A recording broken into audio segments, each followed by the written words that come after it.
There's a moment in every crowded room when silence falls for the wrong reasons. This is the story of what happened when a man walked into a bank in worn-out clothes, asked for $50, and accidentally forced everyone in that lobby to confront the ugliest version of themselves. If you've ever been underestimated, overlooked, or quietly dismissed because of how you looked, you need to stay until the very end of this one. Subscribe to this channel right now so you never miss a story like this. Hit that like button and drop your city or country in the comments below. I want to see exactly how far this story travels. Now let's get into it. The line at Meridian First Bank moved the way lines in downtown Crestfield always moved on a Thursday morning. Grudgingly, like everyone in it had somewhere better to be and couldn't quite believe they'd ended up here instead. Nathan Cross stood near the back of it, holding his daughter's hand. Emma was 7, small for her age, with her father's dark eyes and a tendency to study everything around her with the kind of quiet attention that made adults slightly uncomfortable. She was doing it now, watching the people, reading the room, her small fingers tightening slightly around her father's. Nathan had dressed that morning the same way he dressed most mornings, jeans that had been washed too many times to hold their color, a flannel jacket, gray-green, with a fraying cuff on the left sleeve that he kept meaning to fix and never did, boots with a scuff across the right toe that no amount of polish had ever managed to touch. He looked, to anyone willing to make a judgment in under 3 seconds, and most people are, like someone who'd had a few hard years and hadn't entirely recovered from them. He wasn't on his phone. He wasn't talking. He stood in the line with his daughter and waited, the way people who have learned patience the hard way tend to wait, without fidgeting, without sighing, without looking at the clock. The lobby of Meridian First was the kind of space designed to make money feel inevitable. High ceilings, marble floors the color of old cream, dark wood counters polished to a mirror shine. The tellers worked behind thick glass panels, and the light came in through tall windows at an angle that made everything look a little more expensive than it was. There were 8 people in line ahead of Nathan and Emma. 3 of them were on their phones. 2 were talking to each other about a restaurant that had just opened on Weller Street. One was a heavy-set man in a contractor's vest, counting folded bills from his breast pocket. And then there was Victoria Hale. She was standing 2 spots ahead of Nathan, and she was impossible not to notice. Not because she was trying to be noticed exactly, but because she existed in the room with a kind of settled authority that people develop after years of being the most important person in whatever space they enter. Mid-40s, dressed in a charcoal blazer over a cream silk blouse, hair pulled back in a way that looked effortless and almost certainly wasn't. She had the manicured posture of someone who had attended enough networking events to turn standing still into a statement. Her bag alone probably cost more than Nathan's car. He didn't know that. He wasn't looking at her bag. He was looking at Emma, who had spotted the little rope dividers that snaked through the waiting area and was silently working out the geometry of them, her free hand trailing along the velvet surface without quite touching it. "Dad," she said quietly. "Yeah." "Why is that lady looking at us?" Nathan glanced up. Victoria Hale was not technically looking at them at that exact moment, but she had been, and Emma had caught it. Children notice things that adults have trained themselves to overlook. "She's probably just thinking about something," Nathan said. Emma considered this. She didn't look like she was thinking about something nice. "Maybe not," Nathan said. "That's her business, not ours." Emma seemed to accept this and went back to studying the rope dividers. The line moved, 2 spots. Then 1 more. The contractor in his vest reached the counter and began a lengthy transaction involving what appeared to be a small business payroll situation. The line behind Nathan had grown.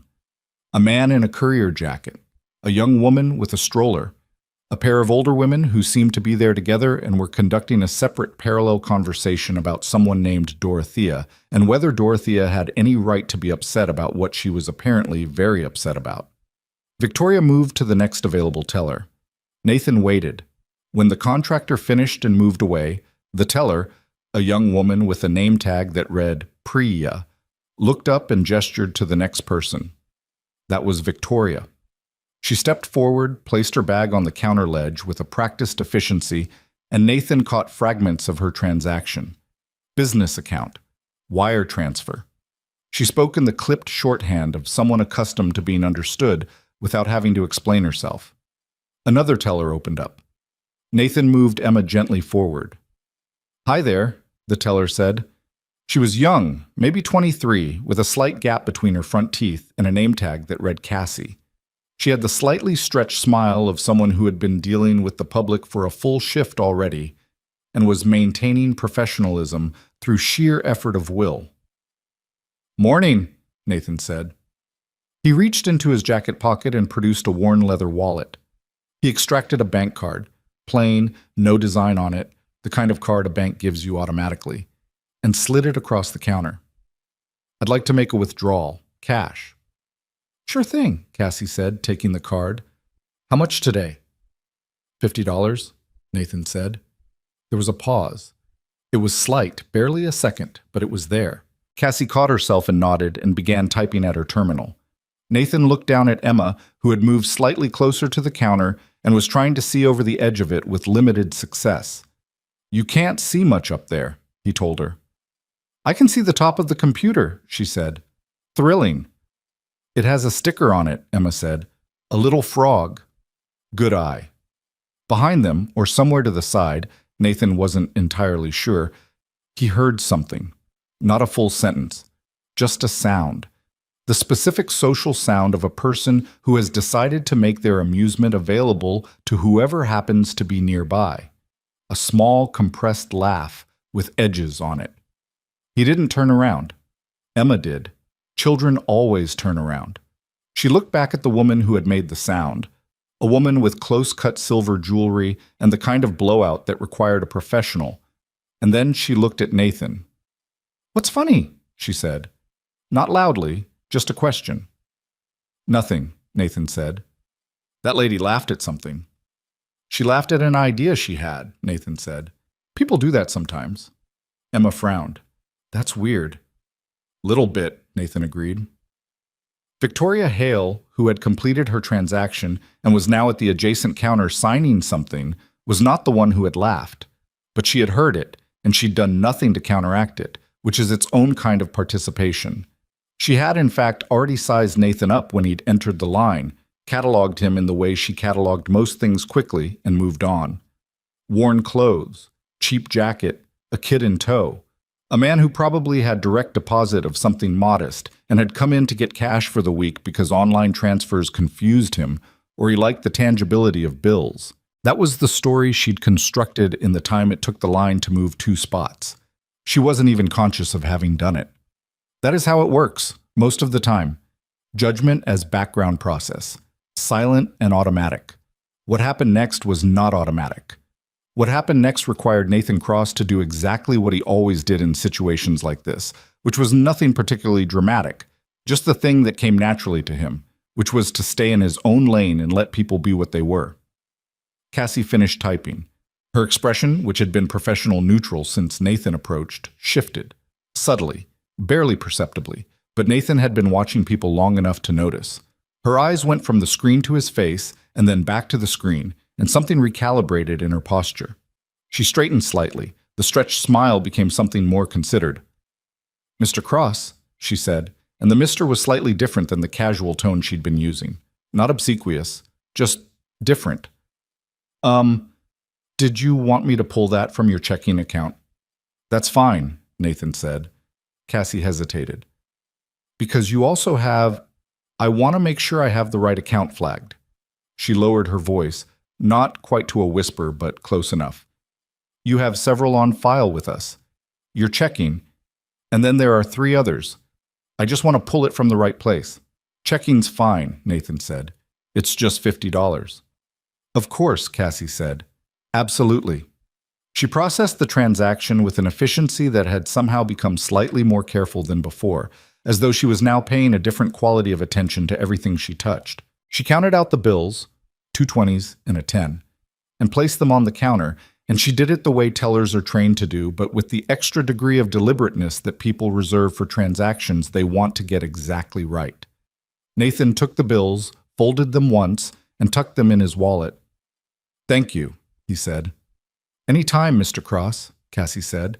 "Is there anything else I can help you with today?" "We're good. Thanks for your help." He took Emma's hand and they stepped back from the counter.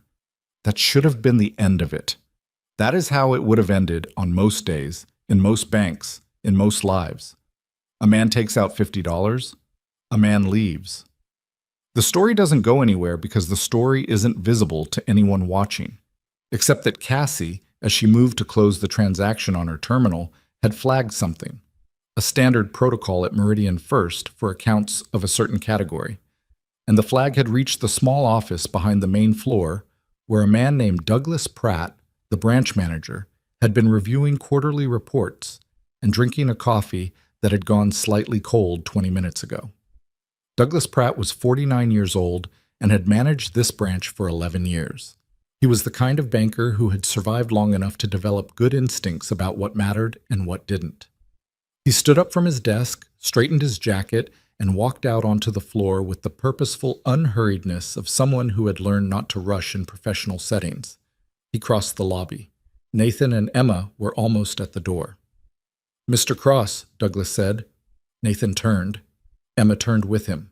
Douglas extended his hand. "Douglas Pratt, branch manager. I apologize for not introducing myself sooner." Nathan shook his hand. His grip was even, not demonstrative. "Nathan Cross. This is my daughter Emma." "Emma," Douglas said, and offered her a handshake as well, which she accepted with the slightly ceremonial seriousness of a child who has been raised to take handshakes seriously. "I just wanted to personally check in and make sure everything was handled to your satisfaction today." "Everything was fine," Nathan said. "Cassie was great." "I'm glad to hear it. If you ever need anything," she says, "any of your accounts reviewed, portfolio questions, anything at all, I want you to know my door is open. You don't need an appointment." "I appreciate that," Nathan said. He said it the way he said most things, without extra emphasis, without playing anything up or down. He wasn't being modest. He wasn't performing humility. He was just talking to another person in a bank lobby at 10:15 on a Thursday morning, the same way he'd have talked to him on any other day. What Nathan did not do was look around the room to see who was watching. He didn't need to. Emma, however, was 7 years old and had no such restraint. She looked around the room the way children look around rooms when something interesting has happened and they want to see if other people have noticed, and what she saw was this. Several people who had been going about their business were now not going about their business. They were watching. Quietly, with the specific stillness of people who are pretending they aren't watching while very clearly watching. The heavy-set man in the contractor's vest. The courier. The two older women who had been discussing Dorothea. A man with a briefcase who had just come in and hadn't even reached the line yet. And Victoria Hale, who had finished at the counter and was now standing near the exit with her bag over her shoulder and her signed documents in hand, and who was looking at Nathan Cross with an expression that she had not yet had time to rearrange. It was the expression of someone doing very fast, very uncomfortable mental arithmetic. Emma tugged Nathan's hand. "Dad," she said as they moved toward the door, "that man knew your name. He works here. He knows everyone's name. He came out of the back to say hi. He was being friendly." Emma walked in silence for a moment. "Did he come out of the back to say hi to the other people in line?" Nathan looked down at her. She was watching him with those dark, steady eyes, waiting for an answer that matched what she'd actually observed. "Probably not," Nathan said. "Why not?" "That's a long answer," he said. "We have time," Emma said. "You said we're getting lunch." "We are." "So we have time." They pushed through the door and the lobby was behind them. Outside, the November air had the kind of clean edge to it that follows a night of rain, and the street was wet and bright and ordinary, and Nathan Cross walked down the sidewalk with his daughter and started trying to find a way to explain something that was, at its core, not complicated, but also not something a 7-year-old should have to learn this way. Behind them, in the lobby of Meridian First Bank on Calder Avenue, the ordinary noise of business transactions slowly resumed, but something had shifted. The man in the worn flannel jacket had walked in and walked out, and $50 had changed hands, and the room had been left to sit with the particular discomfort of having been caught in the middle of its own assumptions. Victoria Hale stood near the exit for a moment longer than necessary. Her fingers were tight around the strap of her bag. She had dismissed him so quickly, so cleanly, so automatically. The way you dismiss something that doesn't register as relevant. And the thing that was sitting in her chest now, that she didn't have a clean word for, wasn't exactly embarrassment. It was something more like vertigo, the sense that the floor was not quite where she'd thought it was. She pushed the door open and walked out into the November morning. The questions she was carrying with her were still forming. She didn't quite know their shape yet. She just knew they were there. The kind that don't leave when you walk out of a room. The kind that follow you to lunch and don't let you fully taste your food. Back inside, Cassie set her terminal for the next customer. Her manager was making his way back to his office. The lobby was returning to its normal rhythms. But the man in the gray-green jacket and the little girl with the dark eyes had left something in the room that wasn't going to air out as fast as everyone hoped. It never does. The diner Nathan chose was 3 blocks from the bank, on the corner of Calder and 9th, a place called Morrow's that had been serving the same breakfast menu since before either of them was born. The booths were red vinyl, cracked in places and repaired with strips of electrical tape that had been there long enough to become part of the furniture. The coffee came in thick ceramic mugs, and the menus were laminated and spotted with age. Nathan liked it because no one here had ever looked at him twice. Emma ordered a grilled cheese and a chocolate milk with the focused deliberateness of someone making an important decision. Nathan got coffee and eggs and toast and did not look at his phone, because he generally did not look at his phone when he was with Emma, a rule he'd made when she was 3 and had never broken. She was quiet for a while, working on the straw wrapper, folding it into a small accordion. Then she said, "You never answered my question." "Which one?" "Why the man came out to say hi to you and not the other people." Nathan wrapped both hands around his coffee mug. The warmth of it was good against the November cold that was still in his fingers. He looked at his daughter, the accordion wrapper, the serious expression, the way she was waiting without impatience, just waiting. And he tried to figure out where to start. "Do you know what an account is?" he said. "At a bank?" "It's where you keep your money." "Right. People can have different kinds. Some people have a little, some people have a lot. The man who came out, Douglas, he's in charge of the branch. Part of his job is to make sure certain clients feel taken care of." Emma thought about this. "Certain clients," she repeated. "Not all of them." "Not usually, no." "So you have a lot of money in there?" Nathan looked at his coffee. "Some." "How much is some?" "That's a different kind of long answer." Emma considered this. She finished folding the wrapper and set it on the edge of the table. "Those people in line," she said, "they thought we were poor." It wasn't a question. Nathan didn't treat it like one. "Yeah," he said. "Some of them probably did." "Because of your jacket?" "Probably." "That lady looked at us funny when we got in line," Emma said. "The one with the gray bag. I saw her." "I know you did. Did it bother you?" Nathan looked at her directly. "A little," he said, because lying to children about things like this seemed like the worst kind of mistake, the kind that compounded over time. "Not as much as it used to." Emma seemed to find this acceptable. She pulled her chocolate milk toward her. "It bothered me," she said matter-of-factly. "I know. I didn't like the way she did it, like we weren't worth looking at properly." "Yeah," Nathan said.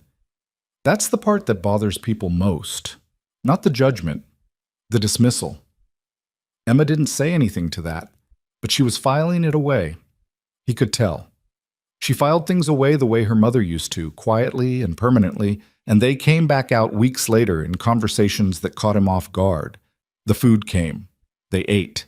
The diner was warm and smelled like coffee and butter, and the particular brand of cooking grease that accumulates in places that have been feeding people for decades. And Nathan Cross sat across from his daughter and was, for a while, exactly as content as he looked, which was to say, quietly and without performance. He did not think about Victoria Hale. He thought about Emma's school schedule and whether the left rear tire on his truck needed rotation, and whether the grocery list he'd made on a notepad at home covered everything they'd actually need. These were the thoughts that occupied most of his days, and he was not embarrassed by that. He had not always been this way. That fact was something very few people in his current life knew much about, and he preferred it that way. The company had been called Viridian Systems, and Nathan had built it over 6 years in a rented office above a dry cleaner on the east side of the city, starting with 2 developers, a second-hand server rack, and an idea about automated financial reconciliation that, at the time, most people in the industry thought was either premature or impractical. He'd been 31 when he started it. He'd been wrong about a great many things. He'd worked 16-hour days and eaten takeout containers of food over a keyboard and missed events he should not have missed and pushed people harder than they deserved, and made promises that kept him awake at night wondering if he could keep them. He had not been a clean person in those years. He'd been a driven one, which is a different thing, and the difference matters. By year 4, Viridian had 38 employees and 2 major enterprise contracts and was generating revenue that surprised even Nathan, who had believed in the product the way people who build things from nothing have to believe in them, with a completeness that leaves no room for the alternative. By year 6, it had a partner.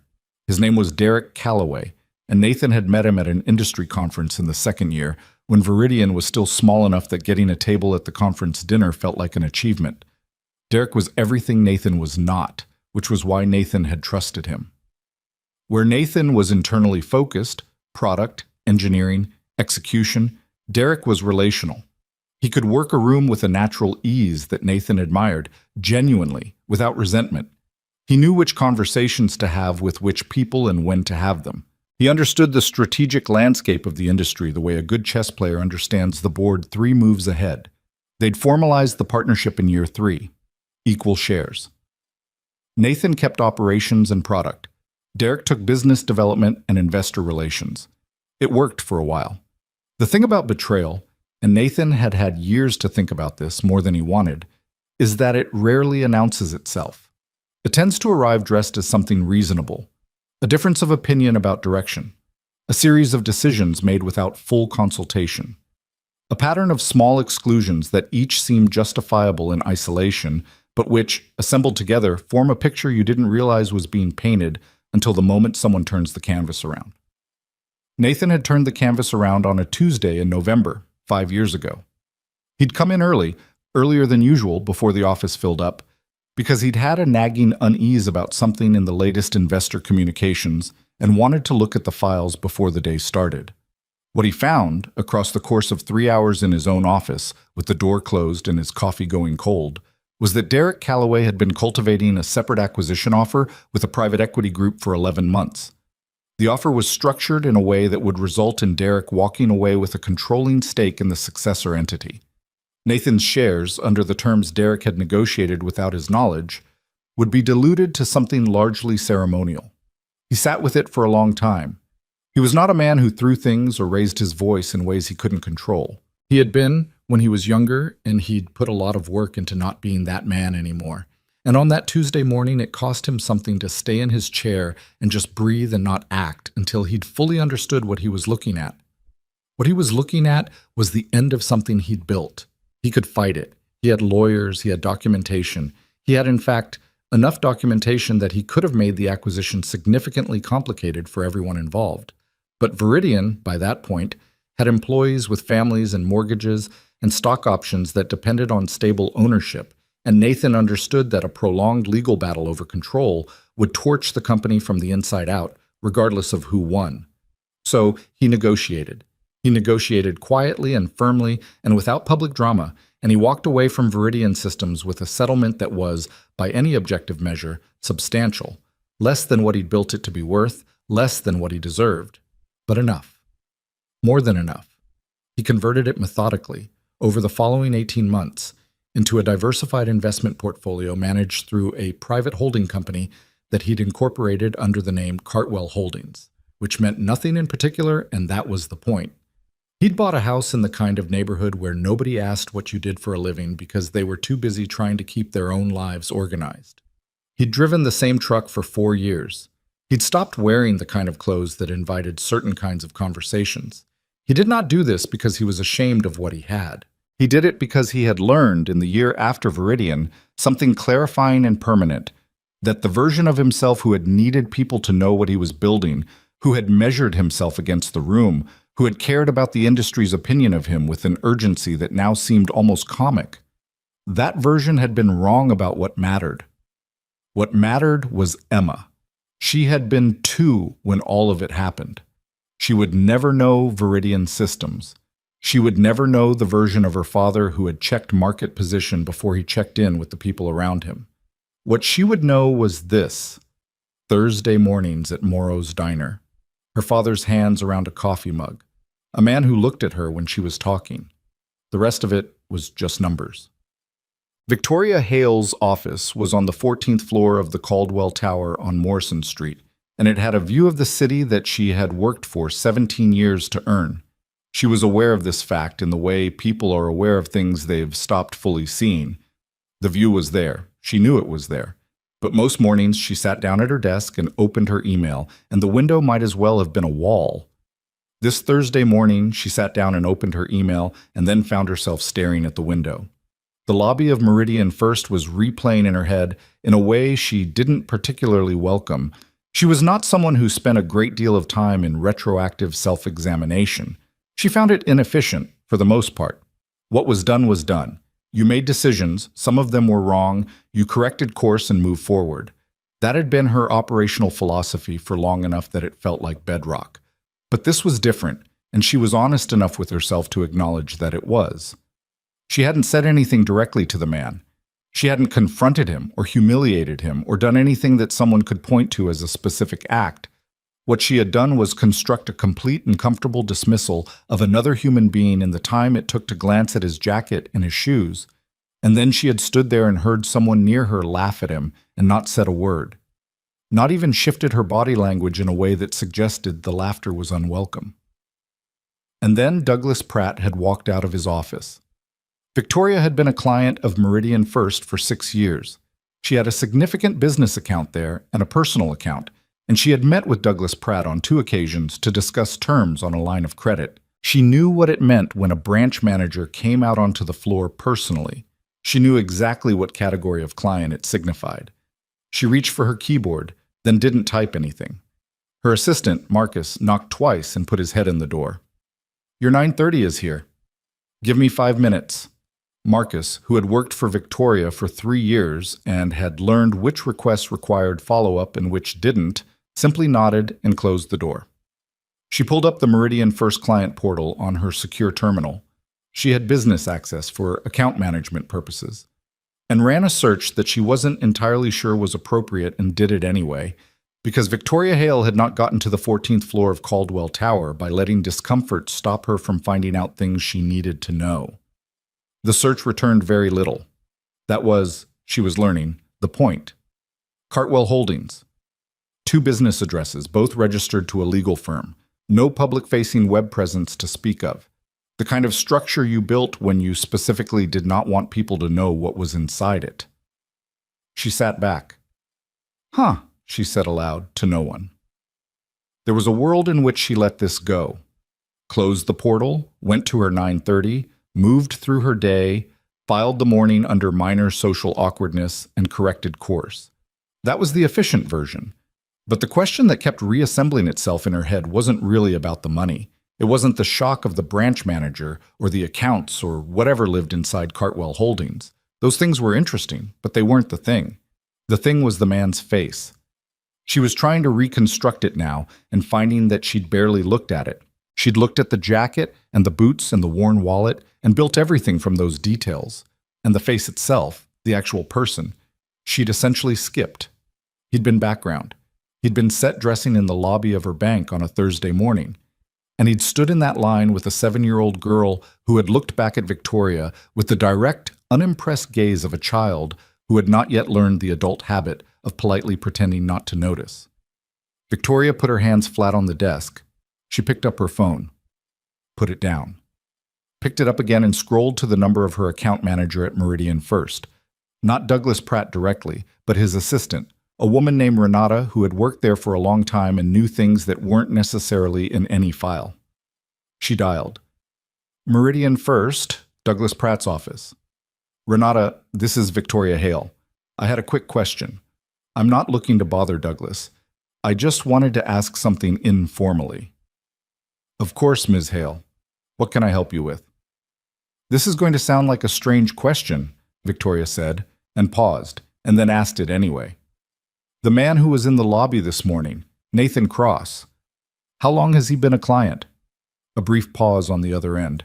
Not uncomfortable, careful. I'm not really in a position to speak to individual client details, Ms. Hale. I'm sure you understand. Of course. I'm not asking for account specifics. I'm asking if you know him. Another pause. And then quietly, with the specificity of someone choosing their words, I know that he's been with us for a long time, and I know that he's never given us anything but an easy morning when he comes in. Does he come in often? Not particularly, but when he does, Renata stopped herself. He's a good client, Ms. Hale. That's about as far as I should go. That's fair, Victoria said. Thank you, Renata. She set the phone down. A good client, said in the tone of someone who meant something rather more than the plain words. Marcus knocked again. 5 minutes was 6 minutes ago. I know, Victoria said. Send them in. She straightened her jacket and turned away from the window and put on the face she wore in meetings. Focused, present, engaged. It was not a false face. She was genuinely good at her job and genuinely present in rooms that required her to be. But underneath it, in the part of her mind that kept running background processes the way computers do, the morning was still there. The man in the worn jacket, the little girl, the branch manager's handshake, the account she wasn't allowed to ask about, the way he hadn't looked around the room afterward, the way he'd just taken his $50 and his daughter and walked out like the whole thing had already stopped mattering to him before he reached the door. She'd spent 17 years in this industry learning to read people. She read their clothes and their watches and their handshakes and their pauses. She read the texture of their confidence, whether it was real or performed, whether it came from foundation or from veneer. She had built a career on the accuracy of those readings. This morning, she had read a man and gotten him so completely wrong that the margin of error wasn't even meaningful.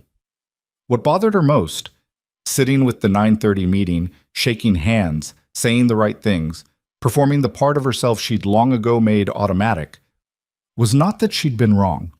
It was how fast she'd been, how clean, how entirely without friction. She'd looked at him for 3 seconds and closed the file. And somewhere in those 3 seconds, she'd also looked at the little girl, who had looked right back at her with eyes that were too old for 7, or maybe not too old, maybe just appropriately young, still able to see things that adults had learned to cover up with the scar tissue of social convenience. Victoria Hale shook another hand and smiled and said something about Q4 projections, and the morning meeting moved forward, and in her peripheral vision, the city sat in the window 14 floors below, going on with its own business in its own ordinary way. 3 miles east, in a grocery store on the corner of 9th and Randall, Nathan Cross was comparing prices on pasta sauces with the methodical focus of a man who had made a grocery list and intended to stick to it. Emma was riding the back of the cart with her arms out, coasting slightly when the aisle was clear enough. Whole grain or regular? Nathan asked, holding up 2 boxes of penny. Regular, Emma said. Whole grain tastes like cardboard. Whole grain is better for you. Cardboard might also be better for me. I still don't want to eat it. He put the whole grain box back and put the regular in the cart. Emma hopped off the back of the cart and walked alongside him into the next aisle. She was quiet for a moment in the way that meant she was building up to something. Dad. Yeah. If we have a lot of money, she said, without preamble, in the clear, carrying voice that children deploy in public spaces without awareness of their surroundings, why do you always check the prices? Nathan didn't look around to see if anyone had heard. Because checking prices is a habit, and habits are either good or bad, and this one doesn't hurt anyone. But you don't have to. Doesn't mean I shouldn't. He paused at the canned tomatoes. Money doesn't stay money if you treat it like it can't leave. Emma thought about this.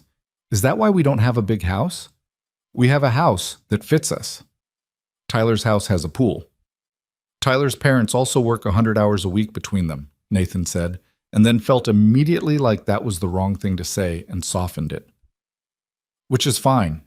They made different choices about what they wanted. Every family decides what to build toward. What do we build toward? He looked at her. She was standing in front of the canned tomatoes in her jacket with a puffy collar that was slightly too big for her because he'd bought the next size up to get the extra year out of it, and she was looking at him with absolute genuine curiosity, no agenda, just asking. Right now? He said. Lunch. Then I think you mentioned something about wanting to go to that park with the duck pond. Emma's expression broke into something that cleared the entire aisle of philosophical weight. The one with the bridge? That's the only duck pond near us with a bridge. Yes, she said, that one. Then that's what we're building toward. She went back to hanging off the side of the cart. Nathan picked up 2 cans of tomatoes, compared the unit prices on the shelf tag with the same unhurried attention he gave everything, and put the better value in the cart. It was a Thursday. The store was not particularly crowded.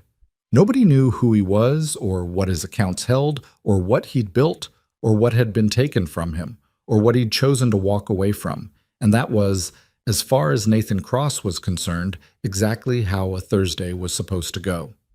The cartwheels made a slight clicking sound on the tile floor. Emma was humming something tuneless under her breath.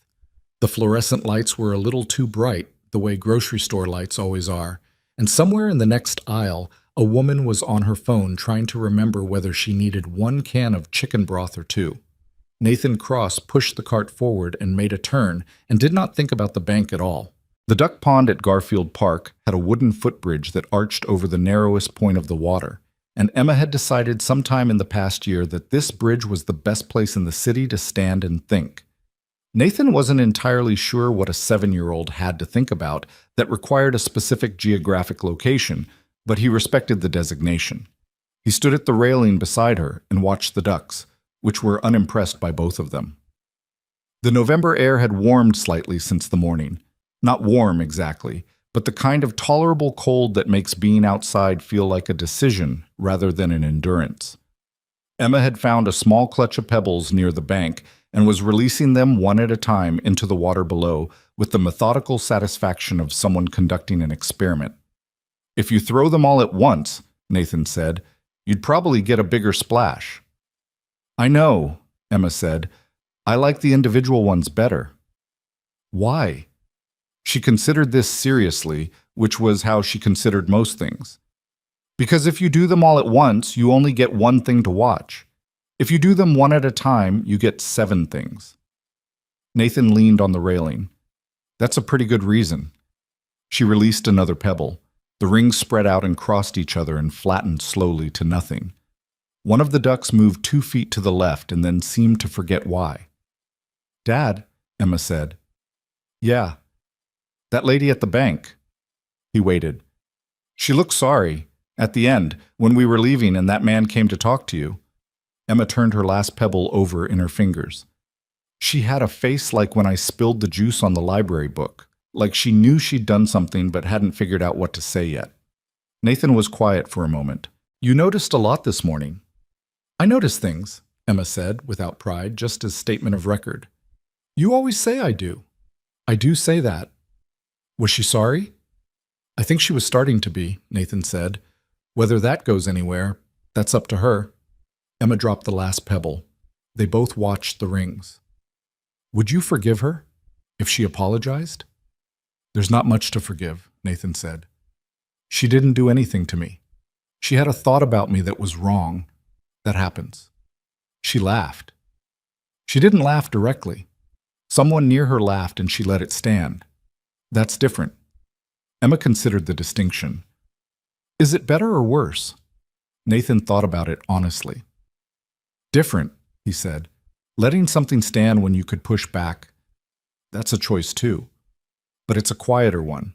People make that choice 100 times a day without realizing it.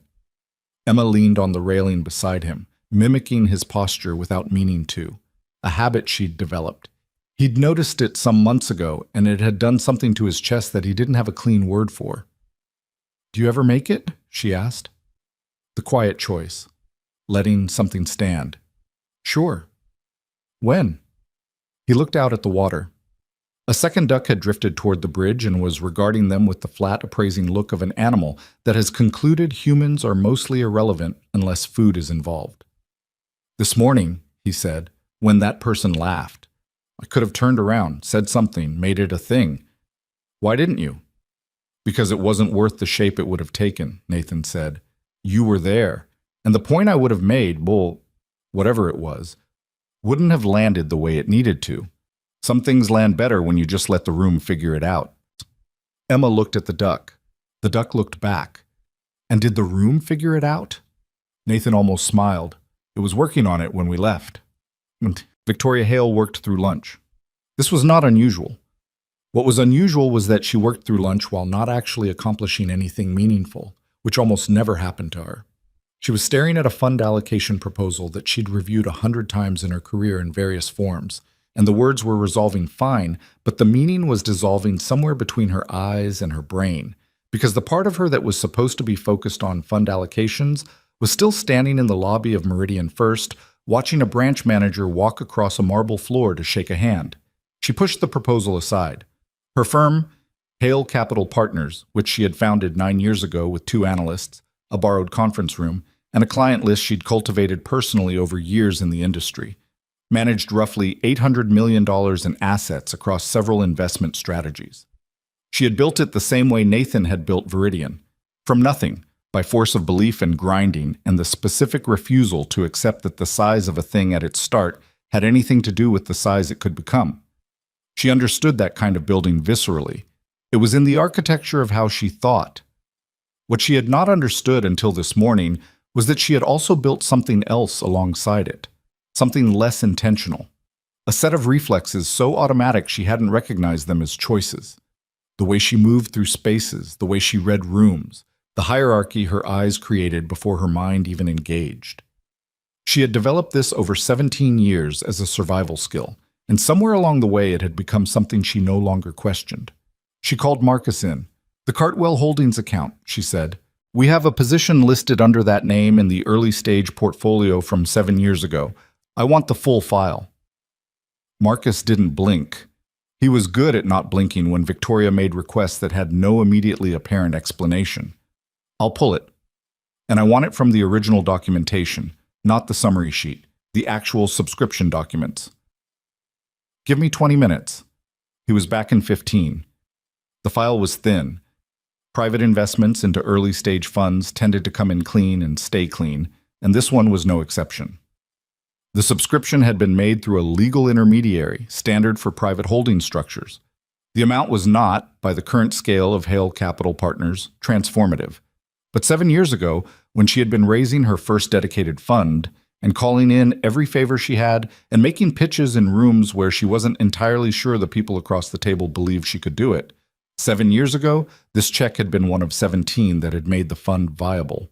She stared at the name on the subscription document, Cartwell Holdings, LLC. She turned to the signatory line. The managing principal was listed as N. Cross. Victoria set the file down on her desk and put both palms flat on either side of it and looked at the name for a long moment. He had invested in her fund before she had any track record to justify the confidence, before she'd returned $1 to anyone. In the year when she'd been calling people who'd known her for a decade and getting the specific padded version of no, the one where people say they love what you're doing and need to discuss it internally and will come back to you, and never come back. In that year, a private holding company she'd never heard of had sent a subscription agreement through a law firm and written a check. She had not known who was behind it. She had been too busy trying to close the fund to investigate every investor's background. She had thanked the law firm and moved forward. For 7 years, Cartwell Holdings had been a passive name in her portfolio. Quarterly statements sent to a P.O. box. No contact requests, no check-in calls, no presence at investor days.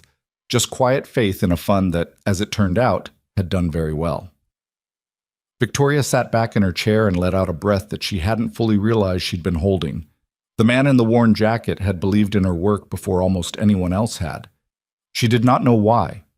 She did not know how he'd found her. Her first fund had not been widely marketed, by necessity and by choice, and the investor list was not public. She did not know what had made him decide that a woman raising a first fund with a strong resume, but no track record, was worth a quiet, early-stage commitment. She might never know. That was its own uncomfortable reality. What she did know was that she had stood 3 feet away from him in a bank lobby and let the texture of his jacket make him invisible. The apology took her 3 days to write. This was not because Victoria was slow with words. She was not. She drafted communications for a living, high-stakes ones, the kind where the phrasing mattered in ways that had legal and relational and financial dimensions all at once. She was precise and clear and efficient in written form. The problem was that none of the things she was trained to write were apologies, not real ones. The professional world she moved in did not generally reward genuine apologies. It rewarded acknowledgments of misalignment and expressions of intent to do better, which are related to apologies the way a photograph is related to a place. They share certain features. They are not the same thing. What she owed Nathan Cross was not a professional communication. She wrote 4 drafts. The first one was too formal. It read like a client letter, full of references to the professional context and almost nothing about the actual moment in the lobby. The second one went too far the other direction and became something that made her uncomfortable to read, overly disclosive, the kind of thing that would make him feel he'd somehow been burdened with her processing. The third draft was better, but ended on a paragraph about her firm's future expansion plans, which she deleted the moment she read it back and understood what she'd done. She was, automatically, turning a genuine moment into a business opportunity. The reflex was so deep it had inserted itself into a personal apology without her noticing. The fourth draft was shorter than the others.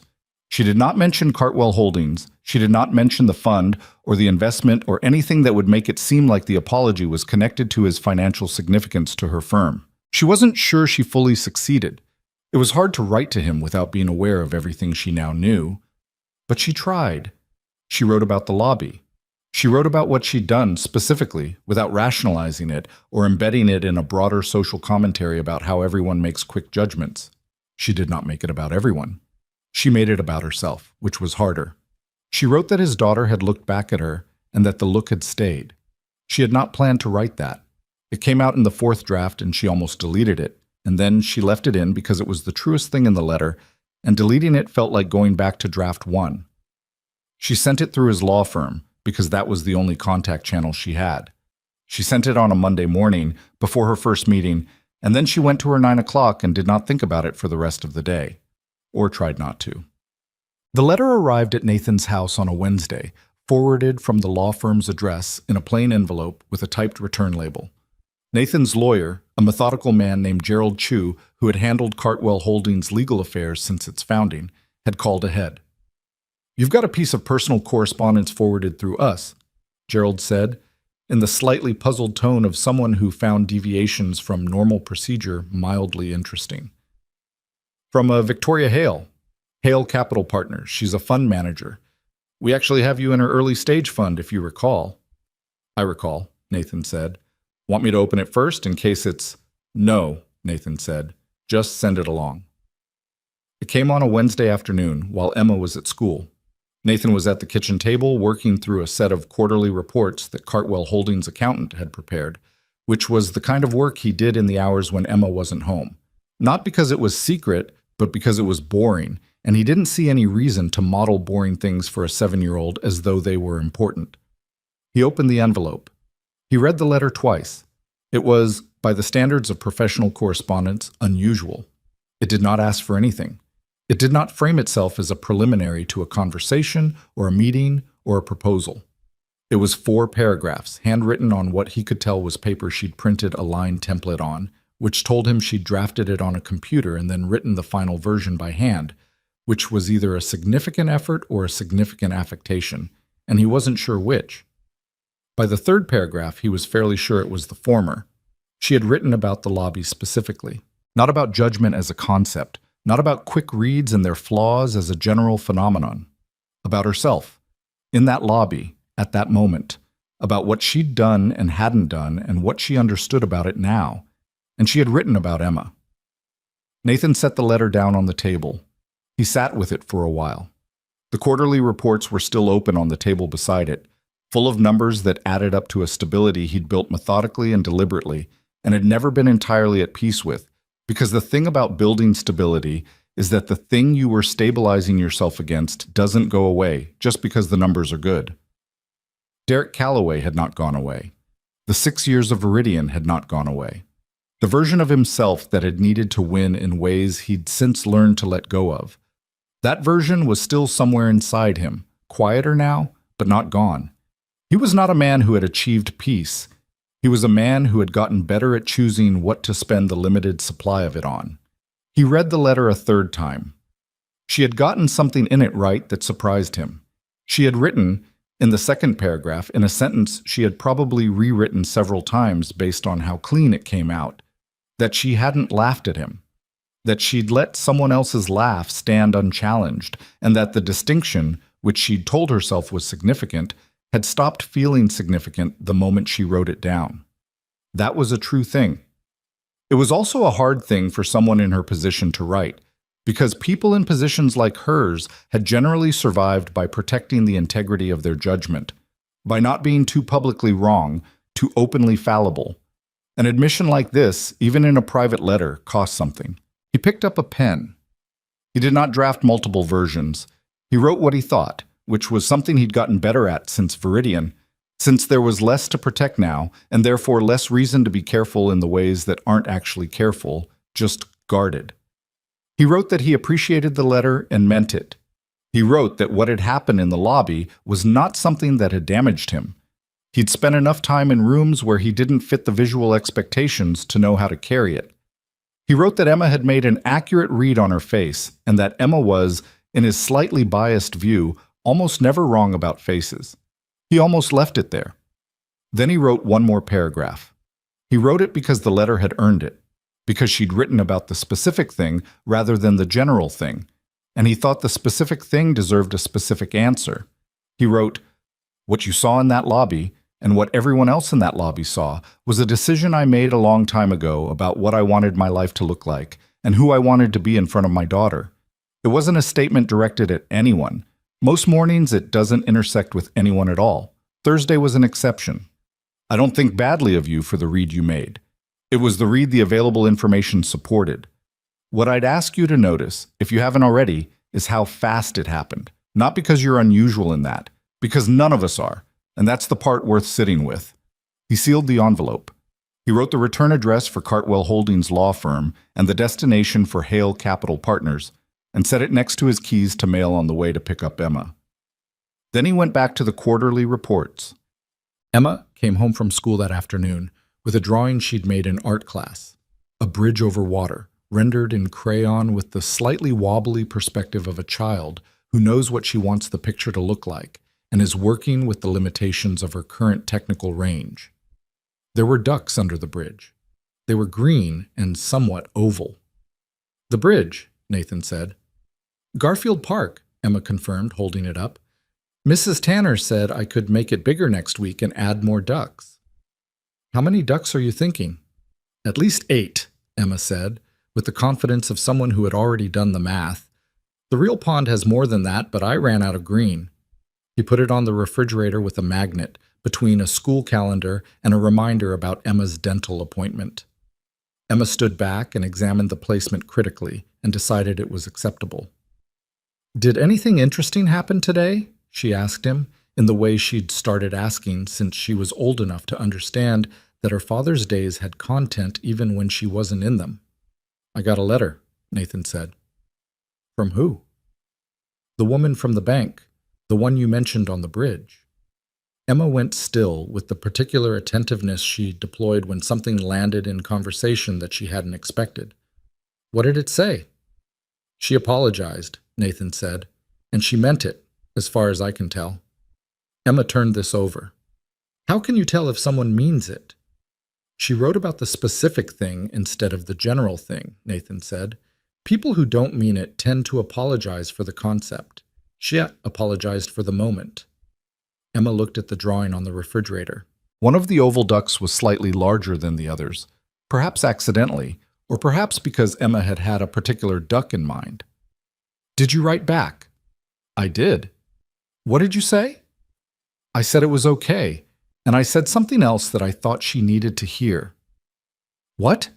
Nathan looked at his daughter, who was standing in her school clothes in front of the refrigerator, in their kitchen, in their house, in the neighborhood where nobody asked what anyone did for a living, and she was looking at him with those two old, entirely appropriate eyes, waiting for the answer the way she always waited, without agenda, without performance, just genuinely wanting to know. "I told her that what mattered wasn't that she'd made a wrong call, Nathan said. It's that she noticed. Most people in that lobby will go home and not notice. They'll move on because nothing in the morning costs them anything. For her, something stuck. That's rarer than it sounds. Emma thought about this for a moment. Then she went to her backpack and began pulling out homework, which was her standard signal that a conversation had reached its natural conclusion and she was ready to move to the next thing. But halfway through pulling out a folder, she paused. Dad? Yeah. I think she'll be different now, Emma said. The lady. I think she'll be different. Nathan didn't answer right away. He wasn't sure Emma was wrong. He also wasn't sure she was right, because people mostly weren't transformed by single moments, regardless of how those moments felt at the time. Transformation was slower than that. It happened in the accumulation of small corrections, each one requiring the same uncomfortable reckoning that the first one did, only slightly easier because you'd already done it once. But the first one mattered. The first one was where it started. Maybe, he said.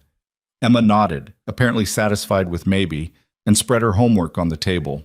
Outside, the November afternoon was doing what November afternoons in this part of the country always did, dimming earlier than seemed fair, the light going amber and then thin and then gone. The street through the window settling into the specific quiet of a weeknight, in a neighborhood where people came home and closed their doors and cooked dinner and helped with homework and fed the parts of their lives that didn't make good stories but were, most of them, the actual substance of things.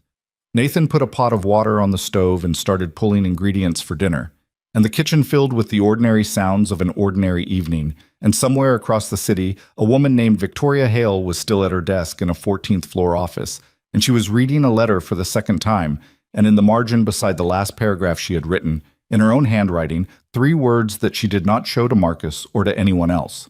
The words were, "How fast it happened." She underlined them. And then she sat with that for a long time in the fading light of a Wednesday afternoon, in a city that was going home around her, until her desk lamp clicked on automatically, and the window went dark and the city turned into its nighttime version, full of lit windows and the lives behind them, most of which she would never know anything about. The 3 words stayed on that notepad for 11 days. Victoria didn't throw the page away. She didn't tear it out and file it somewhere or transfer it to a digital document where it would be searchable and therefore manageable. She left it exactly where she'd written it, in the margin of Nathan's letter, which she'd folded and placed in the left drawer of her desk under a conference agenda she no longer needed. She was not entirely sure why she kept it there instead of somewhere more deliberate. Maybe because the left drawer was where she put things she wasn't done with yet. The weeks that followed the bank lobby were, on the surface, identical to the weeks before it. Meetings, fund reviews, 2 new client pitches, one of which went well and one of which went the way pitches go when the people across the table have already decided before you walk in, but are too professional to say so until afterward. A team off-site that she'd planned for Q4 and that ran 2 hours over because her senior analyst had a genuinely productive disagreement about risk parameters that she let run, because those were the disagreements worth having. The surface was the same. Underneath it, something was running that she hadn't authorized and couldn't quite shut off. It showed up in small ways.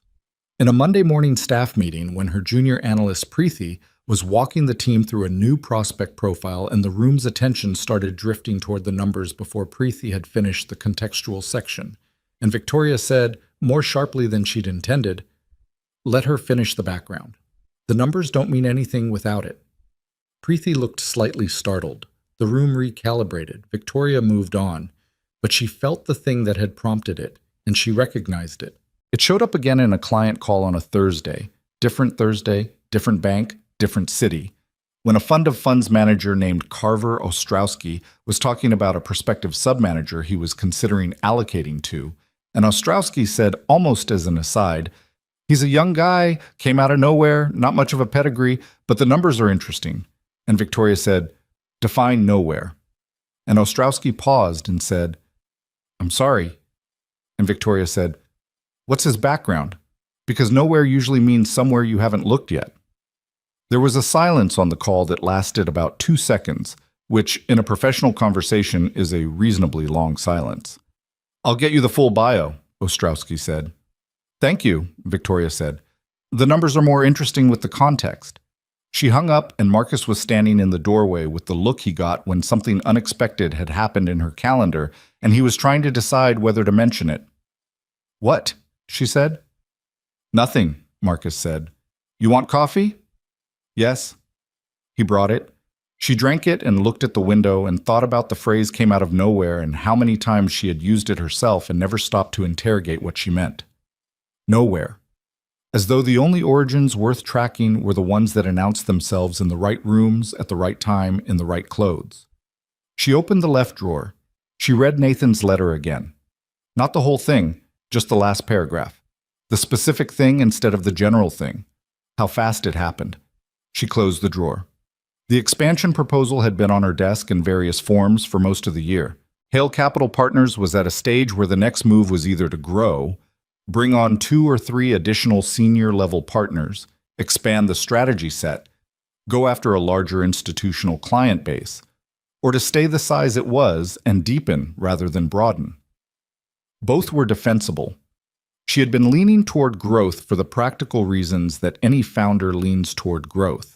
Because the infrastructure she'd built could support it, because the market conditions were reasonable, because standing still in this industry had a way of being mistaken for going backward. The expansion would require capital commitments from existing investors, assuming she went the route of internal funding rather than bringing in outside capital. Standard practice for a firm at her stage was to approach the anchor investors first, the ones who'd been in longest, whose returns had been best, whose continued participation would signal to newer investors that the people closest to the track record still believed in it. Cartwell Holdings was near the top of that list. She had drafted the invitation twice. Both times she'd stopped. The second time she stopped, she sat at her desk for a while and was honest with herself about why, which was the thing she'd been getting better at since the lobby, and which was not always comfortable. The reason she stopped was that she couldn't fully separate the invitation from the other thing. The apology had been genuine. She believed that. But she also believed that she was a person whose instincts ran toward leverage, toward opportunity, toward the conversion of raw material into useful form. And she was not entirely sure whether the invitation was an act of genuine professional outreach or an act of ongoing repair dressed up as professional outreach. The distinction mattered to her, more than it probably would have mattered to her 3 weeks ago. She called Gerald Chu. Gerald was Nathan's lawyer, and also, as it happened, someone she had crossed paths with at an industry event 2 years ago, and whose card she had kept because he had struck her as precise without being cold, which was a combination she valued. She told him she was reaching out in connection with Cartwell Holdings' existing position in her early-stage fund, and that she had an expansion proposal she'd like to make available, and that she wanted to be transparent that she was aware of the situation at Meridian First and the subsequent correspondence, and that she understood if Mr. Cross preferred to keep the relationship at its current level. Gerald was quiet for a moment. "I'll pass it along," he said. "I'd appreciate that." "Can I ask you something, Ms. Hale, off the record?" "Go ahead." "Why are you telling me all that?" He meant the transparency about the bank, the letters. You could have just sent the standard expansion materials. He'd have evaluated them on the merits. Victoria thought about it. "Because the merits aren't the only thing on the table," she said, "and I thought he deserved to know I understood that." Another pause. "All right," Gerald said, "I'll pass it along." She sent the materials through his office the following morning. A full expansion prospectus, the current fund performance summary, the proposed terms. She attached a separate cover note, 4 sentences, that said nothing about the bank or the letter and nothing about anything personal. Just, "I want to be direct about the nature of this invitation. Your early participation in this fund mattered at a time when it wasn't easy to find people who believed in what I was building. This expansion is something I think is worth your consideration. I understand if you decide otherwise." She sent it. She went to her 11 o'clock. She did not spend the rest of the day thinking about it, mostly. Nathan read the expansion materials on a Saturday morning while Emma was at her weekly art class across town. The class ran 90 minutes, which was one of the few reliable blocks of uninterrupted time in his week, and he typically used it for the kind of administrative work that required actual sustained attention. Account reviews, correspondence. anything that involved reading documents carefully rather than skimming them. The materials were good. That was the first thing he noticed, setting aside everything else. The quality of the underlying work was evident in the structure of the proposal, in the specificity of the risk disclosures, in the way the performance data was presented without the selective framing that less scrupulous fund managers use to make numbers look better than they were. She wasn't hiding anything in here. She was laying it out. The second thing he noticed was the cover note. He read it twice. Then he set it aside and read the prospectus fully, the way he read anything he was evaluating. Without skipping sections, without jumping to the conclusions page, from front to back with a pen in his hand for marking passages that needed a second look. He made 6 marks. 2 of them were questions about fee structure that Gerald could clarify. 2 were points where he wanted to look at the underlying data more carefully. 1 was a notation about the proposed timeline that he thought was slightly optimistic but not unreasonably so. And 1 was a paragraph in the strategic rationale section that he read and then read again and then set his pen down. She had written, in a section describing the philosophy behind the expansion, "The firms that last in this industry are the ones that resist the pressure to evaluate human capital the same way they evaluate financial capital, on immediately visible metrics, on surface indicators of likely return. The managers who have generated the most durable results for our investors have not always been the ones who look the most like what we expected. That bias, the expectation bias, is a performance risk that most firms don't list in their risk disclosures. We consider it one of the most significant risks we manage." She had written it into the fund document, not into a letter, not into a cover note, not into a private conversation, into the prospectus, the official document that would go to every investor they approached for the expansion. Nathan sat with that for a while. He understood what it had cost to write it that way, not in the letter, not in a personal exchange, but in the document. Because once it was in the prospectus, it was on record.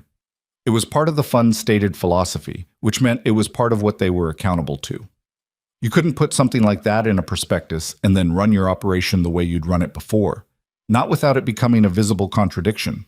She had not given herself an easy out. He wrote 3 pages of notes. He called Gerald on Monday and asked him to clarify the 2 fee structure questions. Gerald got back to him by Tuesday with the answers, which were reasonable.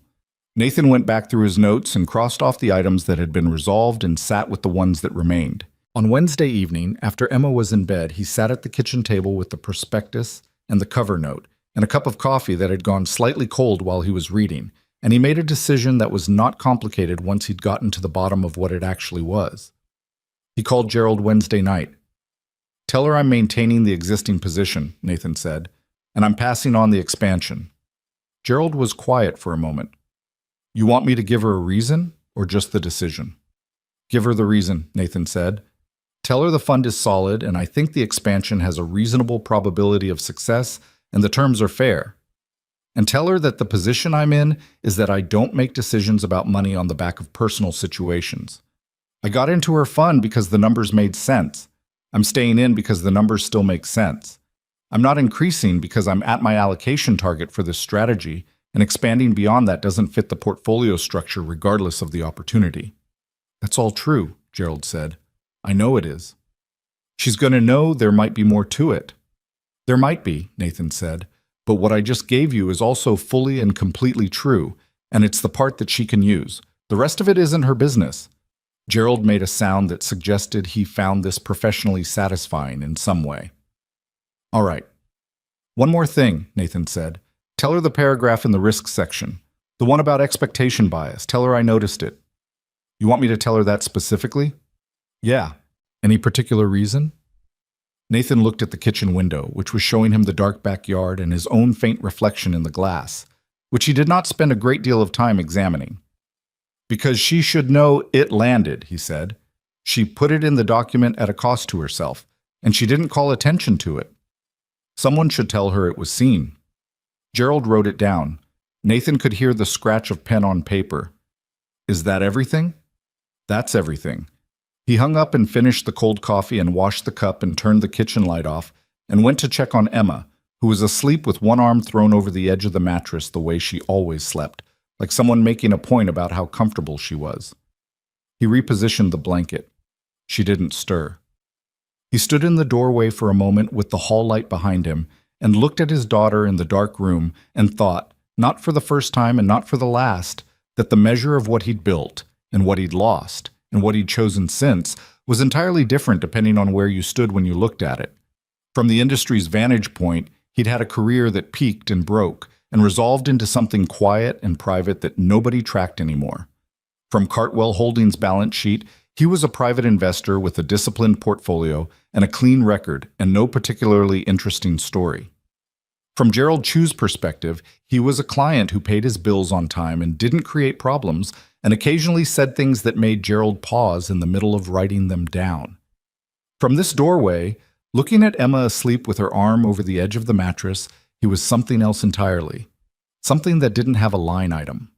He went to bed. Gerald delivered the message on Thursday morning, over the phone, with the clean efficiency that Victoria had come to associate with him in their limited interactions. He read Nathan's response verbatim. Portfolio allocation, strategy limits, the terms were fair. And Victoria wrote it down and thanked him and was about to close the call when Gerald said, "He also asked me to pass something along, about the prospectus." "All right." "The paragraph in the risk disclosure section, the one about expectation bias." Gerald paused. "He said to tell you he noticed it." Victoria was quiet. "He said you put it in at a cost to yourself, and you didn't call attention to it. And someone should tell you it was seen." She didn't say anything for a moment. The 14th floor was its usual morning self. Marcus moving through the outer office, the sound of a meeting getting set up in the conference room down the hall, the city going about its business in the window. "Thank you, Gerald," she said. "Sure." She hung up. She looked at the prospectus on her desk, open to the risk section, the paragraph he'd identified. She'd written it on the third draft of the document. Not the first, not the second, but the third, which was the draft where she'd stopped trying to make it say the right things and started trying to make it say the true things. And this had come out, and she'd looked at it for a long time before she'd decided to leave it in. She told herself it was the right call from a marketing standpoint. Differentiation, authentic positioning, the kind of stated philosophy that sophisticated investors appreciated. That was all true. It was also a rationalization she'd built around something simpler and less strategic, which was that she'd meant it, and she'd wanted it on record, and she'd been slightly afraid to put it there. He'd seen that. He'd seen what it cost and said so, without making it transactional, without connecting it to the investment decision. He'd just said, it was seen. Victoria Hale sat at her desk on a Thursday morning in November, 2.5 weeks after a bank lobby had rearranged something in the way she understood the room, and she felt the specific, clarifying weight of being accurately witnessed by someone who owed her nothing. It was not comfortable. It was also not something she wanted to be without. She pulled up a blank document. She was not writing a letter this time. She was writing something internal, a note to herself, which she had almost never done in 17 years of professional life, because she was results-oriented and notes to oneself were not results. They were process, and she had always trusted the results more than the process. She wrote, "The expansion prospectus goes to secondary investors next week.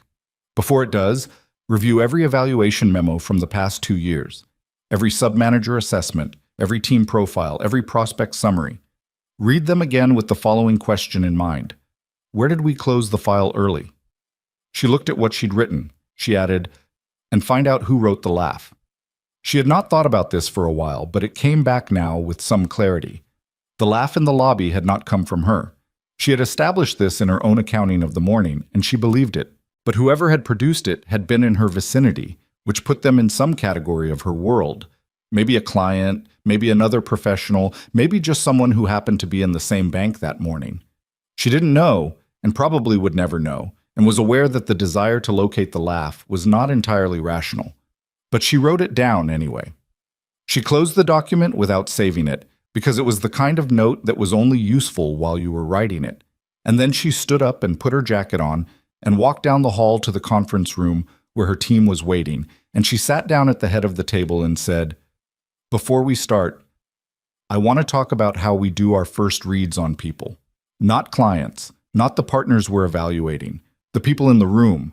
I want to talk about what we use and what we miss and what that costs us." Her senior analyst, a careful man named David Park, who had worked for her for 5 years and had learned to read her shifts and register with some accuracy, looked up from his materials. Is this about something specific?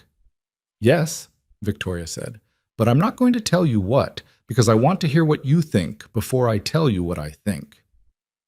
David set his pen down. The others around the table, 4 of them, all competent, all people she'd hired for reasons she'd been sure of at the time, looked at each other with the slight wariness of people who have just understood that this meeting is going somewhere they didn't prepare for. Okay, David said. Then let's talk about it. Victoria put her hands flat on the table, a gesture she hadn't noticed she'd started making until this moment, when she recognized it as something she'd been doing since the bank, since the lobby, since the moment Douglas Pratt had walked across the marble floor and the room had shifted under everyone's feet. Start with the last 3 prospect profiles we passed on, she said. Tell me the actual first thing you noticed about each one. Not what you wrote in the memo. The actual first thing. The room was quiet for a moment. Then David Park said, "The first guy, I noticed his firm's website looked outdated." "Before you looked at the returns?" David hesitated. "Yeah," he said. "Before the returns." "Okay," Victoria said. "That's where we start."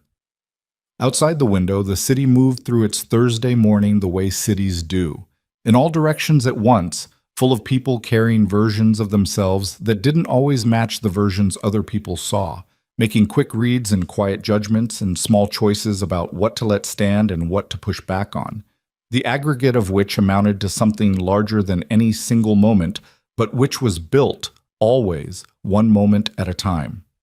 The conference room table had 6 chairs around it, 6 people who were good at their work and had gotten better at certain things and had blind spots they weren't always aware of. Victoria looked around the table at them and understood, in a way she would not have 3 weeks ago, that the blind spots were not a failure of intelligence.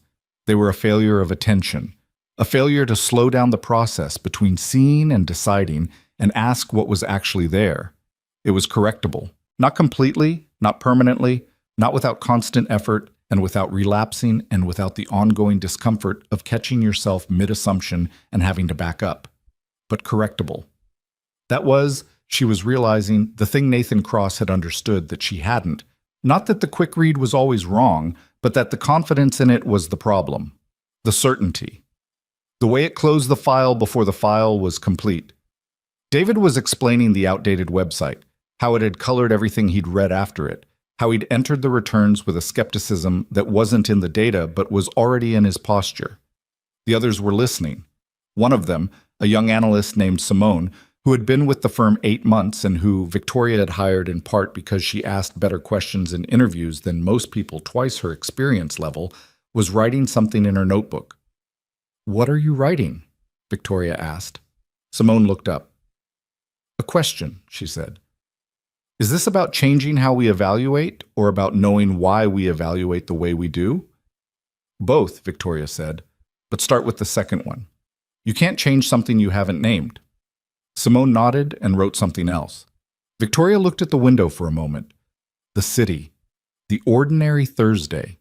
Somewhere in it, a man in a worn jacket was doing whatever he did on Thursdays after the duck pond and the grocery store, living the life he'd decided to build out of what remained after the life he'd built the first time came apart. Not performing anything, not making a statement, just living at the scale he'd chosen for the reasons he'd kept to himself, and being exactly as visible to the room as he'd decided to be, which was, she was beginning to understand, its own kind of power, not the kind you display, the kind you don't have to. She pulled her attention back to the table. "All right," she said, "let's keep going." December came into Crestfield the way it always did. Not with any dramatic announcement, just a slow dimming of the afternoons and a cold that moved into the city's bones and stayed there. The light changed first, then the rhythm of things. People walked a little faster between their cars and their doors.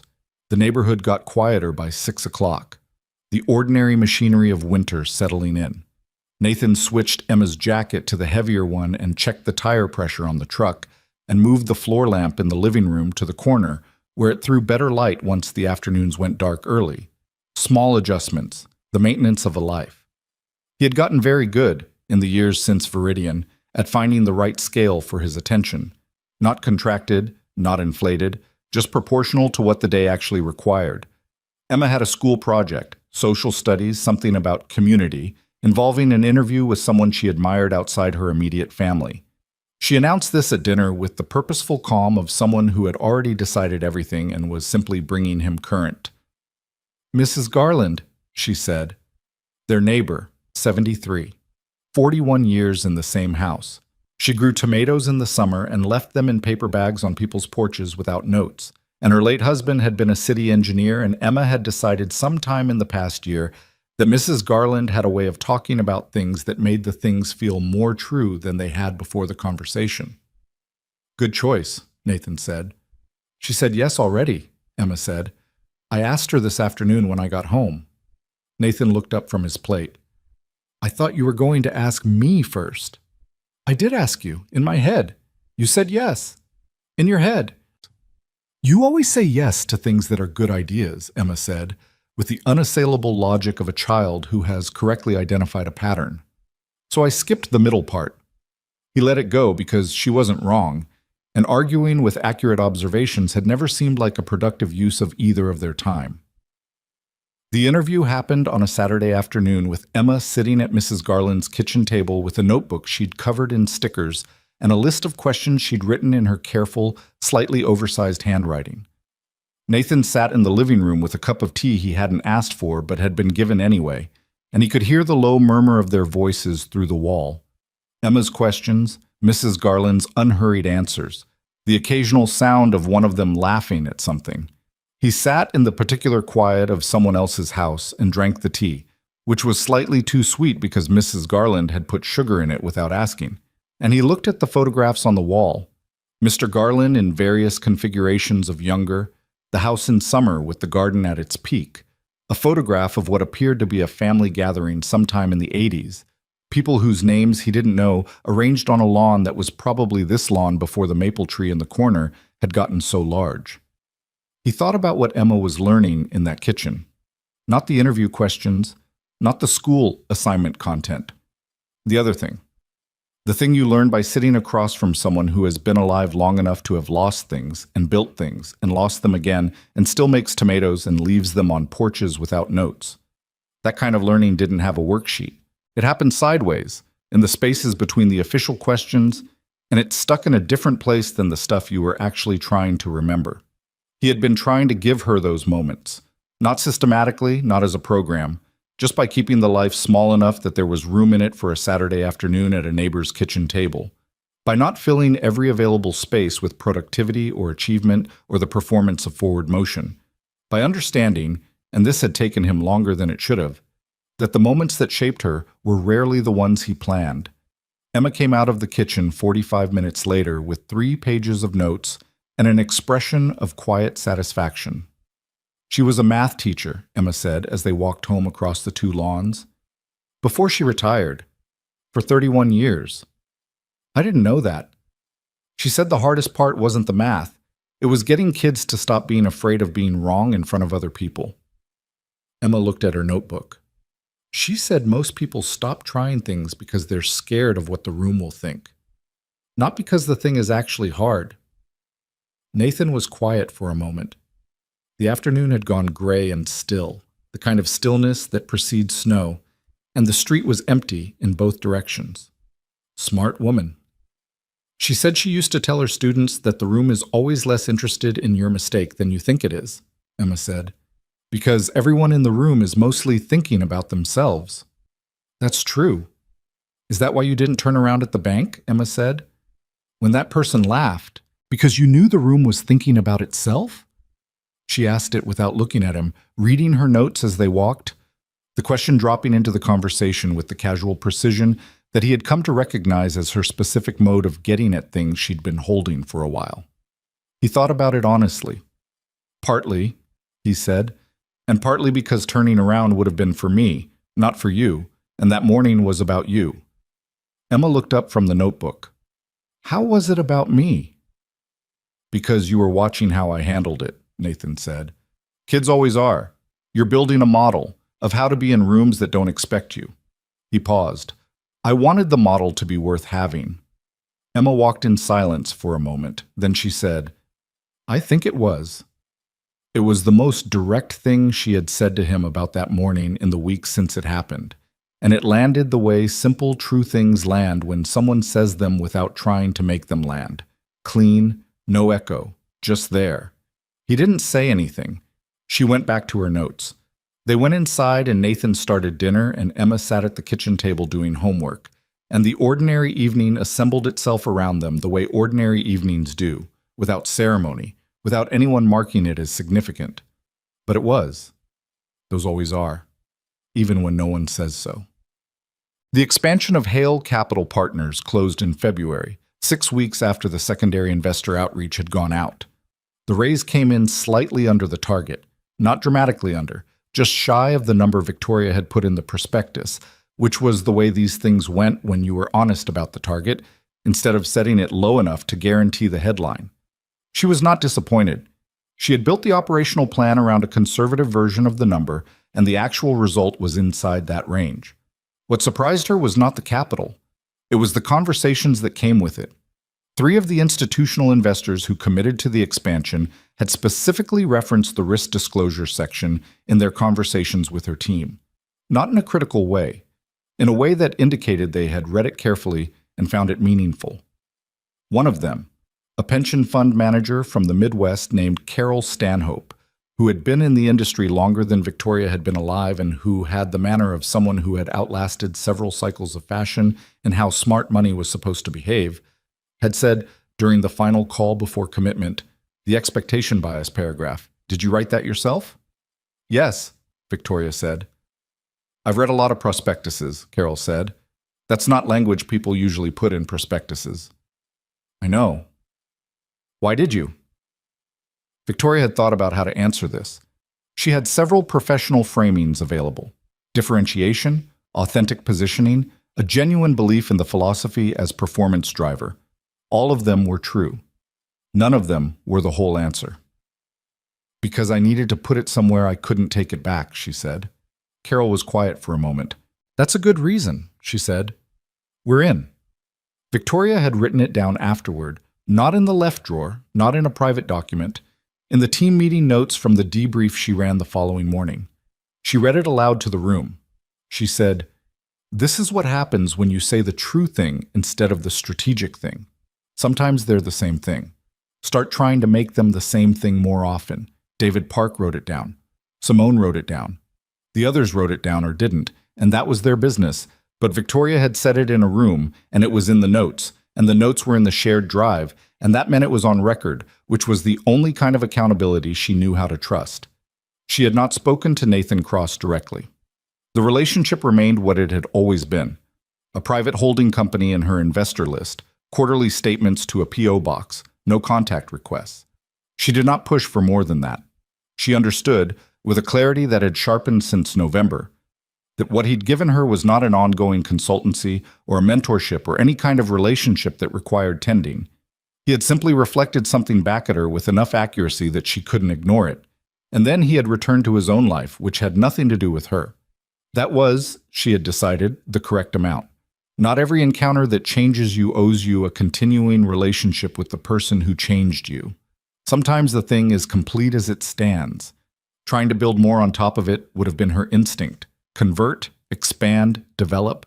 And she was getting better at recognizing when that instinct was useful and when it was just a reflex. This was a reflex. She left it alone.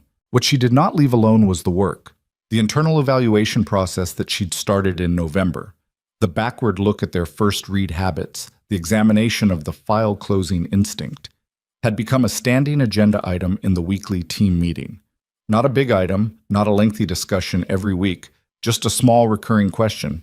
Where did we close the file early this week, and what did we do about it when we noticed? Sometimes the answer was nothing had come up. Sometimes it was a small correction that had happened in the room without much drama. Sometimes, less often, but it happened, it was something that had required someone to say, out loud, in front of the rest of the team, that they'd made a quick read that wasn't holding up. Those moments were uncomfortable. Victoria did not try to make them comfortable. She had decided that the discomfort was the point, not the punishing kind, not the kind designed to make people feel bad, but the friction that means you're actually examining something instead of just talking about examining it. Simone, who had been with the firm 8 months when November happened, and who was now approaching her first full year, had become, without anyone designating her this way, the most reliable voice for the question in the room. She asked it the way Emma asked things, without agenda, just genuinely wanting to know. Victoria had noticed this and had noted it in Simone's review in a way that she hoped communicated that it was valued, because things that are valued but not explicitly named have a way of quietly disappearing. The firm was not transformed. Victoria was honest with herself about that. Transformation was a word for speeches and retrospectives. What was actually happening was slower and less dramatic and more real. A series of small corrections, each one requiring the same willingness the first one had, each one a little less unfamiliar than the last. That was how change actually worked, in individuals and in organizations. Not in the lobby moment, in everything that came after it, in the daily accumulation of different choices, most of them unglamorous, none of them final. She was okay with that. She was, in fact, more okay with imperfect ongoing process than she'd ever been with clean finished results, which was itself a change she hadn't anticipated. Nathan Cross had a Thursday routine that had not substantially changed in 3 years, and this was, in his view, one of its primary virtues. He dropped Emma at school. He went to Morrow's diner for coffee and spent an hour with whatever reading he was working through. Not news, not market reports, but actual books, the kind with chapters. The habit something he'd reclaimed in the year after Viridian when he'd had a lot of empty evenings and needed to put something in them that wasn't the inside of his own head. He went to the grocery store or the hardware store or wherever the week's practical requirements pointed him. He picked Emma up at 3:15. The Thursday in March that was approximately 4 months after the bank was otherwise unremarkable. It was one of those early spring days that can't quite decide whether winter is done. Cold in the shade, almost warm in the sun, the kind of day that makes people check the weather app twice because they don't trust their own assessment. Nathan had on the gray-green flannel jacket because the gray-green flannel jacket was warm enough for this kind of day, and he saw no reason to replace a thing that worked. He went to Morrow's. He sat in the same booth. He ordered coffee and eggs and read 60 pages of a biography of a civil engineer who had spent 30 years building bridges in the Pacific Northwest under conditions that should have made the work impossible, which Nathan found genuinely gripping and somewhat instructive, and which Emma had given him for his birthday in January after finding it in a used bookstore 2 blocks from her school and deciding, correctly, that it was exactly the kind of thing he would like. He paid his bill and tipped Cassie, not the bank teller Cassie, a different Cassie, who had been working at Morrow's for 6 years and knew his order and always brought the coffee before he sat down. And he left and walked to the hardware store and bought 2 packages of weather stripping for the back door that had been letting cold air in all winter, a repair he'd been meaning to make since October and was now doing in March, which was the correct pace for a repair that was annoying but not urgent. He was at the checkout counter when his phone rang. Gerald Chu. "You have a minute?" Gerald said. "Sure. I got a communication this morning through Hale Capital Partners' Investor Relations office." Gerald had the slightly careful tone he used when he was reading something and talking at the same time. Not a financial communication. It's flagged as personal correspondence directed to Cartwell Holdings managing principal. "What does it say?" "I haven't opened it. It came sealed, addressed to you. I'm just telling you it came." "All right," Nathan said. "Send it along." He paid for the weather stripping and drove home and found the forwarded email from Gerald's office waiting when he got there. He opened it at the kitchen table with his jacket still on, because the back door that needed weather stripping was letting the cold in, and he was already planning to fix it this afternoon and didn't see the point of taking the jacket off. The message was from Victoria's firm, but it wasn't from Victoria. It was from someone named Simone Ibarra, listed as an analyst at Hale Capital Partners, who identified herself in the first line and then said clearly that she was reaching out on her own initiative and that Victoria Hale did not know she was writing. Nathan read that line twice and then kept going. Simone wrote that she had been with the firm when the prospectus was drafted, and she had been in the team meeting in November and the meetings after it, and she was writing because she had wanted to tell him, and she understood this was an unusual thing to do, and she had gone back and forth about it, and she was doing it anyway. That whatever had happened between him and Victoria Hale in the fall had changed something in the room she worked in. She wrote that she was 28 years old and had come into this industry understanding that she would have to work twice as hard to get half the consideration, and that this was not fair but was the material reality, and she had been building her own set of armor against it, and the armor was starting to look a lot like the things she was defending herself against. She wrote, "Watching someone take apart their own assumptions, out loud, at the front of the room, and not dress it up or make it sound strategic. I don't know what you said to her or what she said to you, but something was different after November, and I wanted someone to know that it reached further than you probably knew." She signed it with her name and her direct email and a line that said, "You don't need to write back. I just needed to say it to someone who wasn't in the room." Nathan sat with the letter for a while. Outside, the March day was doing its indecisive thing with the temperature. The back door was letting a thin thread of cold air in along the bottom seal, which he could feel from here when the wind moved. The weather stripping was on the counter in its packaging. The kitchen was quiet. He thought about a 28-year-old woman building armor and watching it take the shape of the thing she'd built it against. He knew something about that. The years at Viridian, before Derek Calloway, and the pivot point. He had built his own version of that armor. The relentlessness, the competitive intelligence, the constant measurement of his position against the room. He had called it ambition. He had called it drive. And some of it had been those things, genuinely, but some of it had been the shape the armor took, and the armor and the things he'd been defending himself against had become hard to distinguish from each other by the end. What had happened after Viridian was not enlightenment. He was not going to let himself describe it that way because the word flattened it into something that sounded chosen and clean, and it had been neither. It had been a long, badly lit period of figuring out what he actually wanted to be now that the structure he'd organized himself around was gone. Emma had been too. He'd had more money than he needed and less sense of purpose than he could sustain. He had made a lot of small decisions in that period, each of them provisional, each of them slightly more himself than the last one, until eventually the accumulation of small decisions had added up to something that felt like a life rather than a holding pattern. He was still making those decisions. They didn't stop.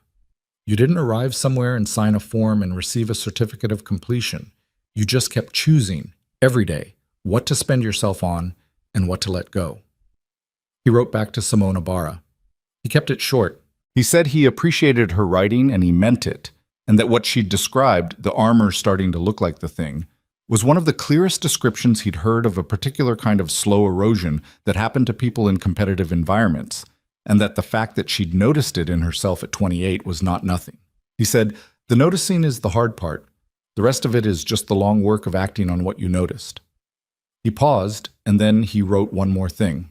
He wrote, "The room you're describing, where someone takes apart their assumptions out loud at the front, that's a room worth staying in. Not because it's comfortable, but because rooms like that are rarer than people think, and the people inside them tend to become better versions of themselves over time. You're already asking the right questions. Keep asking them." He sent it before he could edit it into something more careful. Then he put the phone down and picked up the weather stripping and went to fix the back door. The repair took 20 minutes. It was the kind of task where the satisfaction was immediate and proportional. You could feel the difference the moment you ran your hand along the bottom seal and the cold thread of air was simply gone. He stood up and tested the door twice, and it was right. He put the tools away and washed his hands and looked at the clock. 40 minutes until Emma's school let out. He made a second cup of coffee and sat at the kitchen table and didn't do anything in particular for a while, which was something he had learned, late, imperfectly, with more resistance than he wanted to admit, was its own form of productive. Sitting still without filling the space, letting the day have a moment that wasn't organized around output. He thought about Simone Ibarra in her office somewhere in the city, 28 years old, watching the front of a room and taking notes. He thought about Victoria Hale running a meeting about the first things people noticed, trying to build a practice out of a single difficult morning. He thought about Douglas Pratt at his desk in the branch, doing the work of banking the way it was supposed to be done when someone bothered to do it that way. He thought about Cassie the teller, who had said Mr. without being prompted and counted out the bills with a care she hadn't started the morning with. He thought about Emma, who had looked back at Victoria Hale in the lobby with the flat, clear gaze of someone who hadn't yet learned to be diplomatic about what she saw. Here is what Nathan Cross understood. Sitting at his kitchen table in March with a fixed back door and 40 minutes before pickup, that he had not fully understood in the years when he was building Viridian and measuring himself against every room he walked into. The version of a person that other people dismiss is not always the version that needs correcting. Sometimes it's the version that has already made the corrections, that has already done the internal work, already looked at itself with honesty, already decided what matters and at what scale. And the dismissal is simply a failure of other people's attention. That failure is real, and it lands, and it costs something even in people who are good at carrying it. He wasn't going to pretend otherwise. But what it doesn't do, what it cannot do, if you don't allow it, is tell you who you are. Other people's readings of you are just information. They're data points, often useful, sometimes accurate, occasionally important. They are not the final authority. The final authority is the accumulation of your own choices, made in private, made in public, made in bank lobbies and kitchen tables and back doorways where the cold was coming in and you finally went and fixed it.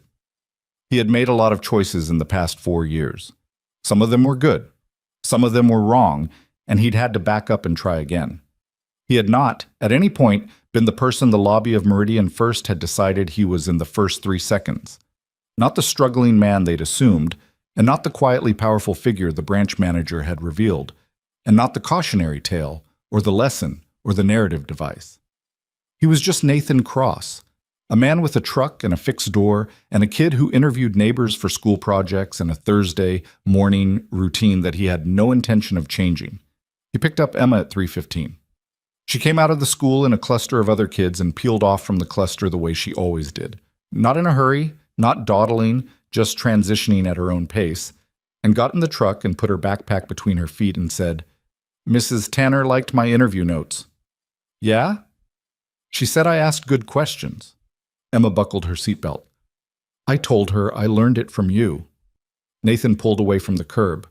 "I didn't teach you to ask good questions. You taught me to wait for the real answer instead of stopping at the first one," Emma said. "That's the same thing." He drove. The afternoon was doing the thing it had been doing all day, unable to commit to a temperature, the light flat and provisional. The city moved around them in its ordinary way. "Can we go by the duck pond?" Emma said. "It's cold." "I know." She looked out the window. "I want to see if the ducks came back yet." He turned toward Garfield Park. It was not on the way home. It was not particularly warm for standing on a bridge. The ducks might or might not have returned from wherever ducks went in winter, and there was dinner to make and homework to check and the general ongoing assembly of an evening. None of that was a reason not to go. He drove to the park, and they walked to the bridge and stood at the railing and looked at the water, which was still and dark, and after a moment showed them 2 ducks near the far bank. Not the full population of the pond, but 2 paddling slowly near the reeds in the way of creatures that have been somewhere and come back and are reacquainting themselves with a familiar place. Emma watched them for a while without saying anything. Then she said, "They came back." "They did. Do you think they remember it here?" "Probably," Nathan said. "Things remember the places they came from." Emma leaned on the railing. The wind came off the water and moved her hair. She didn't pull her collar up. "Dad," she said, "do you miss Viridian?" He had never said that name in front of her. He was fairly certain. She had either heard it somewhere, Gerald maybe on a phone call she'd been in the room for, or she'd found it the way children found things in the digital age, which was without trying and without warning. He thought about the question with the seriousness it deserved, because she had asked it seriously. "Sometimes," he said. "The early part, when it was just the idea and the people who believed in it. That part I miss. But not the rest. The rest costs things I don't want to pay again." Emma looked at the ducks. "What did it cost?" "Time," Nathan said. "Attention. The habit of being in a room without really being in it." He paused. "I was very good at knowing where I stood in every room I was in. I was not as good at knowing who was in the room with me." Emma considered this for a long moment. The two ducks had drifted closer to the bridge, apparently deciding that the two humans at the railing were potential sources of bread, which was an optimistic but not unreasonable calculation. "You're better at it now," Emma said. Not a question. "I'm better at it now," he agreed.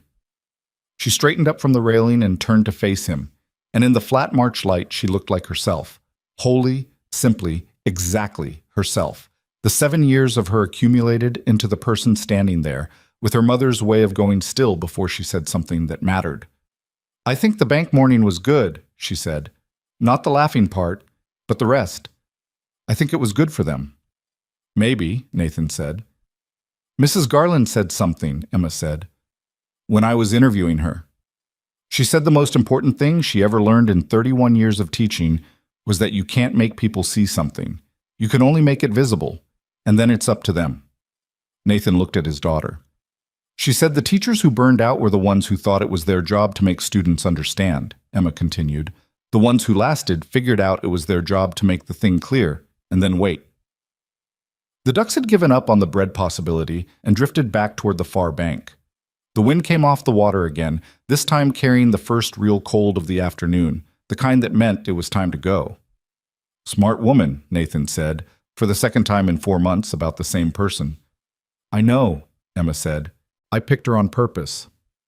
They walked back across the park and got in the truck, and Nathan drove home through the late afternoon city, through the streets he knew, past the diner and the hardware store, and the corner where Cartwell Holdings law firm kept an office that most people passed without noticing, through the neighborhood where nobody asked what you did and the houses sat close together, and the ordinary lives inside them ran their ordinary courses. He pulled into the driveway. Emma was already unbuckling before the truck stopped, the way she always was, ready for the next thing. She stopped with her hand on the door. "Dad." "Yeah." She didn't turn around.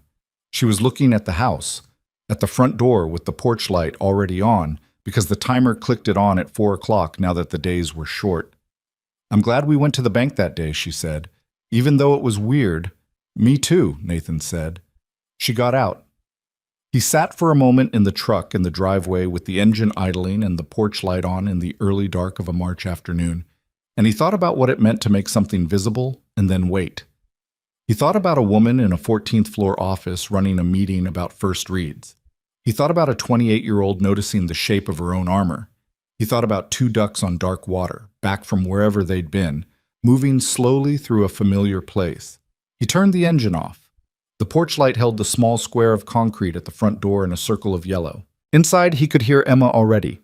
The particular sound of her dropping her backpack and opening the refrigerator to see what was there, even though she knew exactly what was there. Because checking was its own kind of ritual, its own small claiming of the space. He got out of the truck and went inside, and the door closed behind him, and the house was warm. That was enough. More than enough. That was, in fact, everything. Not because everything was simple, or because the hard parts were resolved into something clean, or because the story of a man in a lobby and a morning in November had arrived at some destination where the lessons were fully integrated and the characters had completed their arcs and the thing was finished. People don't finish. They continue. They carry what they've learned and keep making mistakes and catch themselves and do the work again the next day. Victoria Hale would walk into a room next week and make a quick read she shouldn't and have to back up. Nathan Cross would spend a morning on something that didn't matter and miss something that did. Emma would grow up and build her own version of armor and have to look at it honestly and decide what to keep and what to put down. None of that stopped. What changed was smaller and more durable than stopping. What changed was the 3 words in the margin of a letter, underlined and kept. The paragraph in a prospectus that couldn't be taken back. The model a father built in the watching eyes of a 7-year-old on a Thursday morning when the room made its assumptions, and he simply stood in his own skin and did not give the room the power to define him. That was the thing that held, not the revelation, not the moment. The daily decision to keep being the version of yourself you chose, in rooms that may or may not be paying the right kind of attention. And the porch light on at 4 o'clock, and the ducks coming back. And a child's voice from the kitchen asking what's for dinner, and the whole ordinary, irreplaceable weight of a life that was exactly the right size.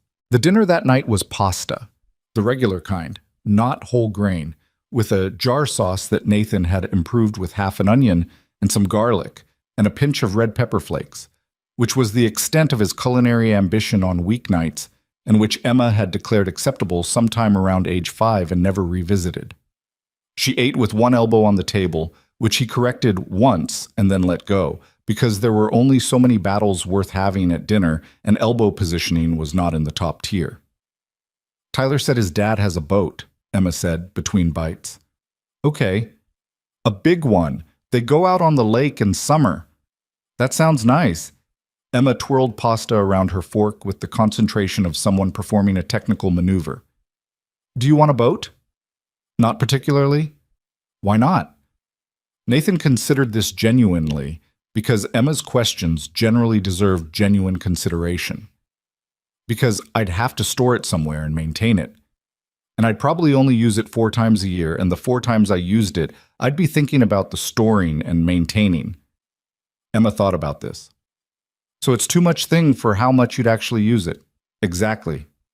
That makes sense, she said, and went back to her pasta, apparently satisfied. This was the texture of their evenings. Not profound, not cinematic, not the kind of conversation that would make it into any accounting of a life as a significant moment. Just a man and his daughter at a kitchen table talking about boats and pasta and the ordinary friction of a Tuesday or a Wednesday or a Thursday, whatever the day was. The accumulation of those evenings was the actual substance of what he was building now, and he had stopped, mostly, feeling like he should be building something larger. That had taken longer than he'd expected. The pull towards scale was deep in him. The instinct to expand, to grow, to measure the current thing against a larger possible thing and find it lacking. Viridian had fed that instinct for 6 years, and then the instinct had been one of the things that made the Callaway situation possible, because Nathan had been so focused on what the company could become that he had not paid adequate attention to what was happening inside it. He didn't say this to himself as self-flagellation. He'd done enough of that in the year after and had found it neither accurate nor useful. He said it as information, as data about himself that was now part of how he operated. Emma finished her pasta and carried her bowl to the sink and rinsed it without being asked, which had taken approximately 8 months of gentle repetition to establish as a habit, and which now happened automatically, which was what habits were supposed to do and rarely did on any reasonable timeline. Can I read for an hour before bed? She said. What are you reading? The one about the girl who finds out she's been running the wrong race. He had bought her this book 3 weeks ago on the recommendation of a woman at the used bookstore who had said it was one of the best middle-grade novels she'd read in years, and Emma had been working through it with the focused intensity she brought to books she was genuinely inside of. 1 hour, he said. Lights out after. She went to her room. The house settled into the quiet of a child reading behind a closed door, which was a specific kind of quiet, present, inhabited, warm in a way that empty quiet wasn't. Nathan washed the dishes. He was thinking, without quite meaning to, about what Emma had said on the bridge, the thing from Mrs. Garland. You can't make people see something, you can only make it visible, and then it's up to them. He had not, in November, set out to make anything visible.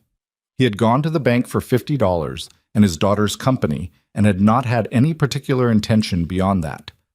The visibility had been incidental, a function of Douglas Pratt doing his job, which was itself a function of Nathan having the kind of accounts that prompted branch managers to walk across lobbies. None of it had been designed.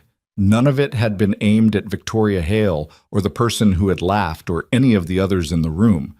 And yet something had happened anyway. Something that had moved from a lobby to an office to a prospectus to a team meeting to a 28-year-old woman writing a letter to a stranger because she needed someone outside the room to know what had shifted inside it. That was the thing about visibility, he thought. You couldn't control where it went once it was out there. The moment you stopped managing your own presentation, stopped calculating what the room would see and how it would receive it, the thing that was actually there became available in ways you couldn't predict and hadn't planned for. Simona Barra had not been a variable he'd considered. She hadn't even been in the bank. She was 3 removes from the original moment, a ripple from a ripple, and she had written him a letter that was as honest as anything he'd received in years. You can only make it visible. and then it's up to them. He dried his hands and turned the kitchen light down to the low setting he used in the evenings, and sat for a while at the table without doing anything in particular. The house made its small sounds, the heat cycling, Emma's occasional movement behind her door, the settling of the walls in the cold. He thought about Derek Calloway. He did this less than he used to. In the first year, it had been frequent and consuming, the mental return to the moment of discovery, the reconstruction of the 11 months he hadn't seen, the ongoing argument with himself about what he'd missed, and whether it was blindness or trust, and whether trust and blindness were always distinguishable from the inside. He had worked through most of that. Not all. You didn't work all the way through something like that. You just got to the point where the return trips were less involuntary and the argument was quieter. What he came back to, when he came back to it now, was not anger. The anger had been real, and he'd let himself feel it, and he'd also not let it make his decisions, which was the best you could do with anger. What he came back to was something more like information, the specific, permanent, irreversible lesson of having trusted the wrong read. He had trusted Derek because Derek was good in rooms, and Nathan had confused being good in rooms with being good. They were related skills, but they were not the same skill. And he had not known the difference clearly enough at 32, and now he did. And that knowing had cost him something considerable, and it also made him considerably better at something important. He did not think he would have traded it. That was a hard thing to admit, even privately, even years later. That the thing that had broken a company he'd built from nothing had also clarified him in ways that nothing before it had. He was not glad it happened. He was not grateful for it in any framing that made the harm sound generative. He was just honest about what it had produced alongside the damage, because refusing to see that would have been its own kind of waste. The kitchen clock said 9:14. Emma's light was still on. He could see the thin line of it under her door. He'd give her until 9:30 and then knock. He thought about the expansion prospectus. The paragraph about expectation bias. He had not told Victoria Hale why he'd noticed it. Specifically, he had said it was seen, which was true and sufficient. But the reason he'd noticed it was that he'd written something almost identical in a private document 2 years after Viridian, in the period when he was building Cartwell Holdings' investment criteria from scratch. He had been writing the principles he wanted to guide the portfolio, not for anyone else's eyes, just for himself, as a discipline. And he had written, "Do not let surface indicators substitute for the actual signal. The thing that looks like the thing is not always the thing. What looks like risk is sometimes discipline operating in unfamiliar conditions. What looks like pedigree is sometimes pattern matching to a template that was built in different circumstances." He had written it down because he'd failed at it. He had written it down because the way to not fail at something again was to make the principle explicit, put it where you could see it, and then check yourself against it. Victoria had done the same thing. She had taken a private understanding, a thing she'd arrived at through difficulty, at cost to herself, and she'd put it in a document where other people could see it and where she could be held to it. That required a specific kind of nerve that was different from the nerve that built companies or raised capital or walked into rooms where you were underestimated. He respected it. He hadn't said so directly, but he had told Gerald to tell her it was seen, and he trusted she'd understood what he meant. At 9:29, he knocked on Emma's door. "One more page," she said from inside. "You've had one more page 4 times in the past week." A brief pause. "This is a particularly good part." "It'll still be good tomorrow." Another pause, slightly longer. Then the sound of a book being closed and set down, not thrown, set down, which he noted as a sign of genuine acceptance rather than performance of acceptance. The light went out.